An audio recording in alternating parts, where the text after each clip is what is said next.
আল্লাহ ফিলিস্তিনের মুসলমানদেরকে হেফাজত করেন, আল্লাহ গাজার মুসলমানদেরকে হেফাজত করেন। আল্লাহ কত আরামে খাবার খাই, এই জায়গায় কত আরামে বয়ান শুনতেছি করতেছি। আল্লাহ ফিলিস্তিনের এমন মুসলমান নারী পুরুষ আছে যাদের কাছে 10 দিন 12 দিন পানিও যায় না।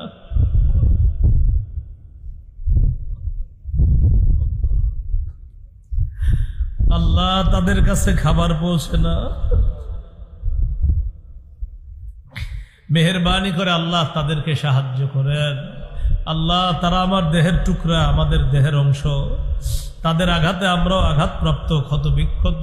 আল্লাহ তাদেরকে আপনি হেফাজত করেন, আল্লাহ তাদেরকে হেফাজত করেন। জায়নবাদী হায়নাদের বিরুদ্ধে যেই মুজাহিদ বাহিনী লড়াই করতেছে, লড়বে, ওই হক মুজাহিদ বাহিনীর সাথে আমাদেরকেও শরীক করে দিয়েন আল্লাহ। রব্বানা তাকাব্বাল মিন্না ইন্নাকা আনতাস সামিউল আলিম ওয়া তুব আলাইনা ইন্নাকা আনতাত তাওয়াবুর রহিম। সাল্লাল্লাহু তাআলা আলা খাইরি খালকিহি সাইয়্যিদিনা মুহাম্মদ ওয়া আলা আলিহি ওয়া আসহাবিহি আজমাইন। সুবহান